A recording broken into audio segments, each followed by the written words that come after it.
आपको यह बताते हैं कि लोकसभा चुनाव के इस सेकंड ओवर में, दूसरे ओवर में, या इसे आप कह लीजिए दूसरे दौर के चुनाव में, दूसरे फेज में देश के वोटर्स ने कैसे बाउंस बैक किया है और मतदाताओं ने आज मौसम को भी हरा दिया है। आज शाम 7 बजे तक दूसरे चरण में 13 राज्यों की 88 लोकसभा सीटों पर 65% वोटिंग हुई, जो पिछली बार से लगभग 6% कम है।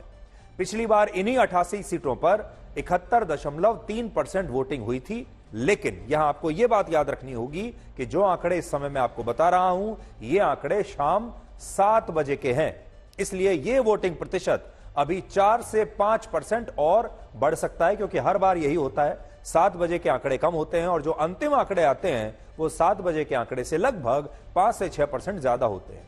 और अगर वही हिसाब, वही फॉर्मूला हम लगाएं तो इसका मतलब यह है कि दूसरे चरण में आज 70 से 71% वोटिंग हुई है, यानी ये उतनी ही होगी जितनी 2019 के चुनाव में हुई थी। पूरे देश में सबसे ज्यादा 78% वोटिंग त्रिपुरा में हुई है, 77.1% वोटिंग मणिपुर में। देखिए मणिपुर में यह बात नोट करने वाली है, वहां 77% वोटिंग हुई है। 72.5% वोटिंग छत्तीसगढ़ में हुई है, 71.8% वोटिंग पश्चिम बंगाल में, 70.6% वोटिंग असम में, 67.6% वोटिंग जम्मू में, 65% वोटिंग केरल में, 64.5% वोटिंग कर्नाटक में और 60.5% वोटिंग राजस्थान में हुई है। सबसे कम वोटिंग जो है 53.3% वोटिंग उत्तर प्रदेश में हुई है, सबसे कम। 53.7% वोटिंग महाराष्ट्र में हुई है, जो बहुत कम मानी जाएगी। 54.2% वोटिंग बिहार में और 55.4% वोटिंग मध्य प्रदेश में हुई है। दूसरे चरण में 15 करोड़ 88 लाख वोटर्स में से लगभग 4.5 करोड़ वोटर्स ने आज वोट नहीं डाला। 4.5 करोड़ वोटर्स वोट डालने के लिए नहीं पहुंचे। अब बड़ी बात यह है कि ये सारे वोटर्स क्या कर रहे थे? क्या ये लॉन्ग वीकेंड पर चले गए? इन्होंने ये जरूरी क्यों नहीं समझा कि ये अपना वोट आज डालें? और हो सकता है कि ये सारे वोटर्स आईपीएल देख रहे हों, लेकिन वोटिंग डालने के लिए, वोटिंग करने के लिए नहीं गए।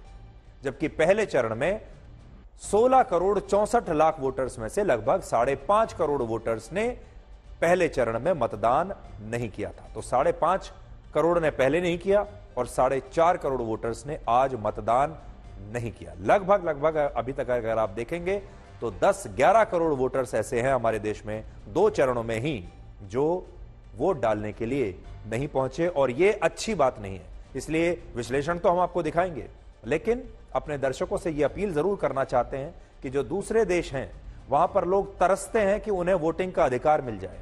दुनिया के ऐसे बहुत सारे लोग हैं और हमारे देश में आपको इतनी आसानी से वोटिंग का अधिकार मिला हुआ है। इसलिए लोकतंत्र में अपना ये रोल, अपना ये कर्तव्य जो है, ये आपको जरूर निभाना चाहिए। इसके अलावा पहले चरण में 102 सीटों पर 3.8% वोटिंग कम हुई थी। पहले चरण की बात बता रहा हूं, 19 अप्रैल की। और बिहार, छत्तीसगढ़, मध्य प्रदेश, राजस्थान, उत्तर प्रदेश और उत्तराखंड जैसे हिंदी भाषी राज्यों में तब पहले चरण में 5.7% वोटिंग कम हुई थी। लेकिन इस बार इन्हीं हिंदी भाषी राज्यों में 2 से 3% वोटिंग कम रही है। यानी 2019 के मुकाबले वोटिंग अब भी कुछ कम हुई है, लेकिन पहले चरण के मुकाबले इस वोटिंग में इस बार सुधार हुआ है। हिंदी भाषी राज्यों में जो मतदान मैं आपको बता रहा हूं, यह बहुत महत्वपूर्ण है, क्योंकि यह बीजेपी का गढ़ है। बीजेपी को सबसे ज्यादा जो सीट मिलती हैं वो उत्तर भारत के और हिंदी भाषी इन्हीं राज्यों से मिलती हैं, इसलिए यहां की वोटिंग देखना बहुत महत्वपूर्ण है। अगर हम शाम 7 बजे तक के आंकड़े देखें तो उत्तर प्रदेश, बिहार, मध्य प्रदेश, राजस्थान और छत्तीसगढ़ में कुल मिलाकर 59.2% वोटिंग हुई है औसत, जो बाद में 64% तक पहुंच सकती है। और पिछली बार से यह 3 से 4% कम रहने का अनुमान है पिछले चुनाव से। पिछली बार यानी 2019 में इन राज्यों में 67.7% वोटिंग हुई थी, लेकिन इस बार वो जोश देखने को नहीं मिल रहा है। दूसरे चरण में सबसे ज्यादा 36 सीटें उत्तर भारत की थी, जिन पर 60.6% वोटिंग हुई, जो पिछली बार से 7.9% कम है। और आखिर में यह अंतर 3% के आसपास रह सकता है जब आखिरी आंकड़े आएंगे। दक्षिण भारत में केरल की सभी 20 और कर्नाटक की 14 सीटों पर 64.8% वोटिंग हुई, जो पिछली बार से 9.4% कम है पिछले चुनाव से। और आखिर में यह आंकड़ा 4.5% कम वोटिंग का रह सकता है जब अंतिम आंकड़े आएंगे। पूर्वी और उत्तर पूर्वी भारत की 10 सीटों पर 74.4% वोटिंग हुई और यह पिछले चुनाव से 7.7% कम है। और आखिर में इन सीटों पर भी 3% वोटिंग के आसपास कम रह सकती है पिछले चुनाव के मुकाबले। पश्चिमी भारत की 8 सीटों पर 53.7% वोटिंग हुई, जो पिछली बार से 9.2% कम है। और आखिरी आंकड़े आने तक यह अंतर 4% के आसपास रह जाएगा। पिछली बार बीजेपी को दूसरे चरण की इन 88 में से जिन 52 सीटों पर जीत मिली थी, उनमें 23 सीटों पर पिछली बार जितनी या फिर 1% वोटिंग कम हुई है, जबकि 29 सीटों पर इस बार पहले से 5 से 8% वोटिंग कम हुई है। और ये सीटें उत्तर प्रदेश, मध्य प्रदेश, असम और राजस्थान में है। तो बड़ी बात जो हम आपको बता रहे हैं वो ये कि पिछली बार बीजेपी को जिन सीटों पर जीत मिली थी दूसरे चरण में, उन सीटों में आधी सीटें कम से कम ऐसी हैं जहां पर पहले के मुकाबले कम मतदान हुआ है और बाकी ऐसी हैं जहां पर या तो उतना ही हुआ है जितना पिछले चुनाव में हुआ था 2019 में, या फिर उससे 1-8% कम। इसी तरह कांग्रेस पार्टी पिछली बार जिन 18 सीटों पर जीती थी, उनमें से केवल बेंगलुरु ग्रामीण की एक सीट पर पिछली बार के बराबर मतदान हुआ है और बाकी सभी सीटों पर 5 से 12% वोटिंग कम हुई है। देखिए, आपके मन में जो सवाल घूम रहे हैं उसमें से कुछ सवालों के जवाब इन आंकड़ों में छिपे हुए हैं। कांग्रेस जहां जीती थी पिछली बार, वहां आप समझिए 5 से 10% वोटिंग उन सीटों पर आज कम हुई है। तो पहली बात तो यह कि आज फर्स्ट फेज की तरह साइलेंट चुनाव नहीं था, बल्कि आज स्थिर चुनाव था जिसमें कुछ भी उलटफेर होने की संभावना बहुत कम दिखती है। पहले चरण का चुनाव उत्साहहीन था, लेकिन दूसरे चरण में भीषण गर्मी के बावजूद लोगों में अधिक उत्साह दिखा दिया और ये स्टेटस को का चुनाव बन गया। स्टेटस को का मतलब है कि जो जैसा है जस का तस वैसी ही व्यवस्था बनी रहे, ये उसका चुनाव है। और जो कुछ आप देख रहे हैं वोटिंग, उसका अर्थ ये लगाया जा सकता है कि लोग कोई बदलाव नहीं चाहते और लगभग उन्होंने उसी व्यवस्था में जीना सीख लिया है और उसे स्वीकार कर लिया है। यानी किसी भी प्रकार की कोई लहर दिखाई नहीं दे रही है और जो वोटिंग दिख रही है ये असल में प्रधानमंत्री मोदी को जहां वो हैं वो वहीं रहें, ये बताने के लिए है। तीसरी बात, प्रधानमंत्री मोदी ने मंगलसूत्र और मुस्लिम आरक्षण का जो मुद्दा उठाया, उससे बहुत फर्क पड़ा है। उससे देश के वोटर्स में एक जोश आया है और ऐसा लगता है कि प्रधानमंत्री मोदी के बयानों से लोग अब जाग गए हैं और वो बात आज जो पोलिंग बूथ हैं उन पर नजर आई। चौथा, बीजेपी की नई रणनीति से वोटर्स भविष्य को लेकर आशंकित और वर्तमान को लेकर आक्रोशित हुए। हमने पिछली बार भी आपको बताया था कि भारत का वोटर अगर अपने भविष्य को लेकर आशंकित हो जाता है और अपने वर्तमान को लेकर आक्रोशित हो जाता है, तब वो बाहर निकलता है वोट डालने के लिए। और आज दूसरे चरण के मतदान में यह आक्रोश भी दिखा और ये आशंका भी दिखाई दी, क्योंकि प्रधानमंत्री मोदी ने जो कुछ बातें बोली अपने भाषण में इस पिछले 3-4 दिनों में, ये उसका फर्क है।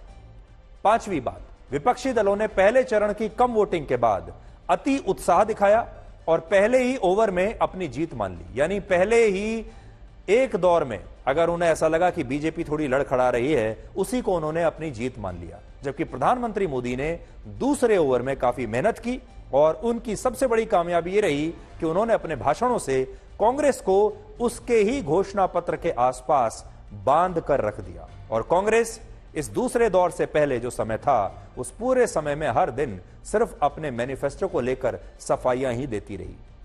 दूसरे चरण में 3 एम सबसे महत्वपूर्ण रहे और ये 3 एम हैं मंगलसूत्र, मैनिफेस्टो और मुसलमान। और इन 3 एम ने मिलकर कांग्रेस को बांध दिया, उनके चुनाव प्रचार को बांध दिया। और इस दौरान कांग्रेस अपनी पिच पर ना खेलकर बीजेपी के पिच पर आकर खेलने लगी और वो अपनी सफाई ही देती रही, अपने मुद्दे भूल गई और बीजेपी ने जिन मुद्दों में कांग्रेस को बांधा, उन मुद्दों में कांग्रेस फंस गई। छठा पॉइंट यह है कि पहले चरण की तुलना में दूसरा चरण बीजेपी के लिए ज्यादा महत्वपूर्ण था, क्योंकि दूसरे चरण में केरल को छोड़कर बाकी की 68 सीटों में से 52 सीटें बीजेपी के पास थी और बीजेपी ने इस दूसरे ओवर में अपने रन रेट को शायद गिरने नहीं दिया। और आखिरी पॉइंट यह है कि आज के चरण में प्रधानमंत्री मोदी ने यह दिखा दिया कि वो जानते हैं कि चुनाव कैसे जीता जाता है और इस कला में, इस देश में उनसे बड़ा खिलाड़ी कोई और है ही नहीं। वो जानते हैं कब कौन सा एजेंडा सेट करना है, वो जानते हैं जनता की नब्ज क्या है, वो जानते हैं लोगों को उनके घरों से बाहर वोट डालने के लिए कैसे निकालना है। सबसे पहले हम चलते हैं वायनाड, जो राहुल गांधी की कॉन्स्टिट्यूएंसी है, और वायनाड से मौसमी सिंह हमारे साथ हैं। मौसमी, वायनाड में पिछली बार राहुल गांधी 4 लाख से ज्यादा वोटों से जीते थे। इस बार पोलिंग बूथ्स पर वायनाड में कैसा माहौल था और आपने दिन भर आज वहां क्या देखा?